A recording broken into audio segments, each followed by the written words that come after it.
देख लो भैया ऐसा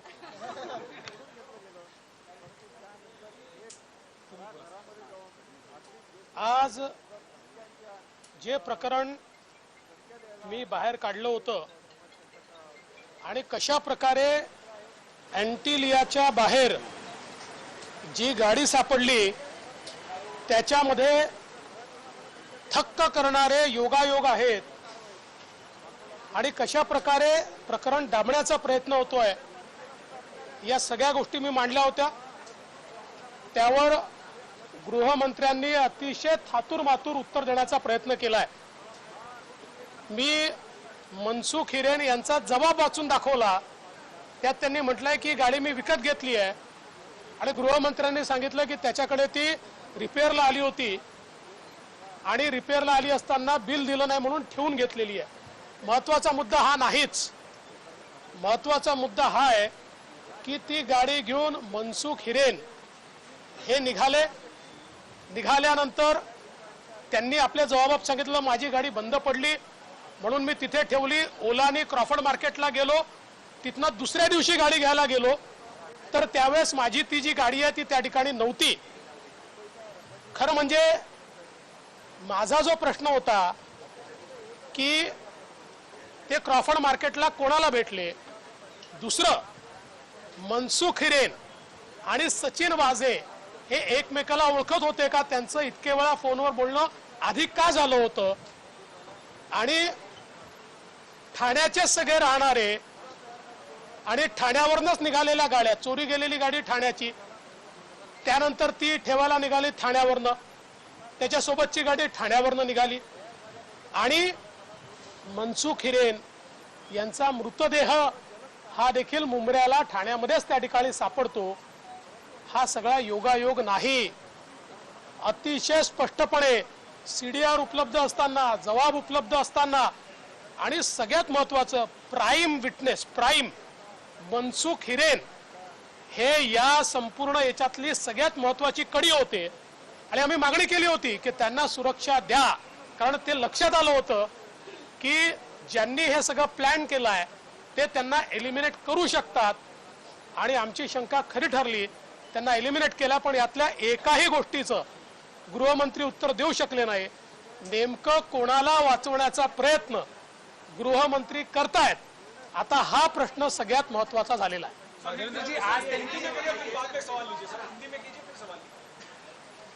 जिस प्रकार से मैंने सारे सबूतों के साथ जो जिनका मृत्यु हुआ ऐसे मनसुख हिरेन, इनका स्टेटमेंट, सीडीआर और सारी चीजें सामने रखते हुए किस प्रकार से ये सारी घटना घटी है, गाड़ियां कहां से निकली, किस प्रकार से गाड़ी बंद हुई, वो किस व्यक्ति से मिले, उस व्यक्ति से पहले उनकी बातचीत कैसे हुई, ये सारी चीजें मैंने रखी थी। अभी गृह मंत्री जी ने बहुत ही बरगलाने वाला, मिसलीडिंग इस प्रकार का जवाब दिया है। जरूर दाल में कुछ काला है, गृह मंत्री किसी को बचाने की कोशिश कर रहे हैं, लेकिन सबूत बिल्कुल सामने है। और सबसे महत्व की बात है, जो सबसे प्राइम विटनेस है इस केस की, सबसे महत्वपूर्ण कड़ी जो हिरेन है, उनका आज मृत्यु होता है, वो भी बड़ी संशय की स्थिति में उनकी बॉडी मिलती है और तुरंत गृह मंत्री भी ये दिखाने की कोशिश कर रहे हैं मानो उन्होंने खुदकुशी की हो, क्योंकि उन्होंने ये बताने की कोशिश की कि उनके बॉडी पे कोई मार्क्स नहीं थे और बॉडी इस प्रकार से थी और उस प्रकार से थी। तो जरूर दाल में कुछ काला है, किसी को बचाने की कोशिश चल रही है। उत्तर देताना अनेकदा असा उल्लेख झाला की किसी शख्स की गाड़ी थी और एनआई की जांच में भी उन्होंने कहा कि मुंबई पुलिस से सक्षम है। देखिए, वो जो गाड़ी के संदर्भ में जब चोरी गई इसका रिपोर्ट दिया तो उस रिपोर्ट में मैंने गाड़ी मेरे किस दोस्त से खरीदी ये सारी चीजें उसने कही हुई है। और इसलिए जो गृह मंत्री कह रहे हैं, अब वो व्यक्ति तो उसका जवाब देने के लिए जिंदा नहीं है जिसका वहां पर बयान है, तो अब वो उस बयान में जो लिखा है उससे विसंगत अगर बात कहते हैं, गृह मंत्री उससे अलग बात कहते हैं, तो व्यक्ति तो जीवित ही नहीं है। सचिन वजे ने बोला है कि मैं इस व्यक्ति को जानता था क्योंकि मैं भी थाने में पोस्टेड था, वो भी थाने के थे, वगैरह वगैरह वगैरह। क्या आप कहना चाहेंगे, क्योंकि आपने सीडीआर का जिक्र किया था वहाँ पे और एचएम का इस पे कोई जवाब? देखिए, अभी उसमें दूसरा कोई जवाब हो ही नहीं सकता, क्योंकि आपकी सीधी बातचीत उसके साथ दिखाई पड़ रही है।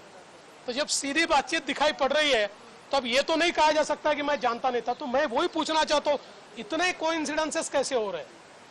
ये तो हिंदी फिल्म में भी इतने कोइंसिडेंसेस नहीं होते जिस प्रकार से यहाँ पर हमको देखने को मिल रहे हैं।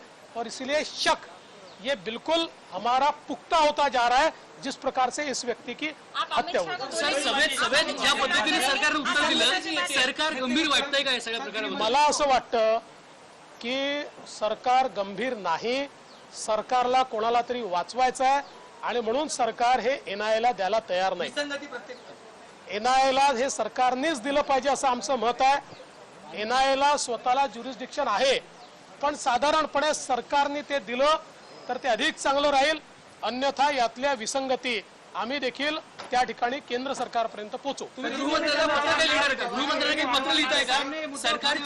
सरकार याबद्दल काही गंभीर दिसत नाही असं तुम्ही म्हणताय, तुम्ही स्वतः केंद्रीय गृहमंत्र्यांना पत्र लिहिणार आहात का, काही बोलणार आहात? जे पुरावे माझ्याकडे आहेत ते सगळे पुरावे मी केंद्रीय गृहमंत्र्यांना देणार आहे।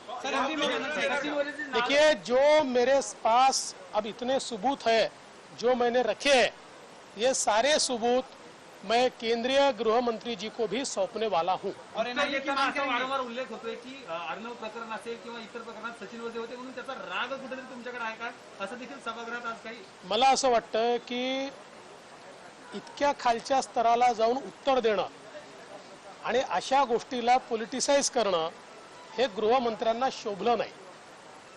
आणि ज्यावेळेस उत्तर नसतं त्यावेळेस अशा प्रकारचे वाक्य बोलली जातात, अशा प्रकारचे त्या ठिकाणी स्टेटमेंट केले जातात। एक गोष्ट लक्षात आली की इतके पुरावे आम्ही दिले की गृहमंत्री निरुत्तर होते, त्याला ते उत्तर देऊ शकत नव्हते, म्हणून त्यांनी ते भटकवण्याचा प्रयत्न केला, पण तो प्रयत्न सपशेल अयशस्वी झालाय।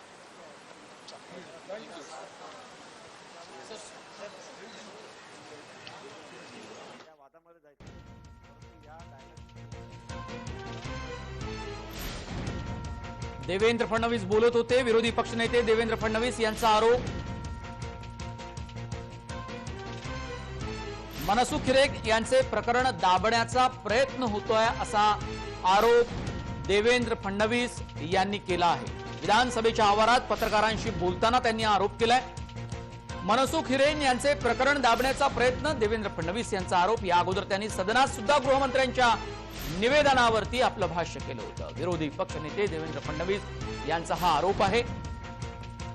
प्रकरण दाबण्याचा प्रयत्न केला जातो आहे म्हणून एनआयएला तपास द्या, हे संपूर्ण स्वतःजवळ असलेले कागदपत्र केंद्रीय गृहमंत्र्यांना सोपवणार असल्याचं सुद्धा फडणवीस यांनी सांगितलं। या संपूर्ण प्रकरणाला वेगळी कलाटणी मिळाली आहे। एनआयएला तपास देण्यासाठी केंद्रीय गृहमंत्र्यांना आग्रह करणार असल्याचं भाजपने म्हटलेलं आहे।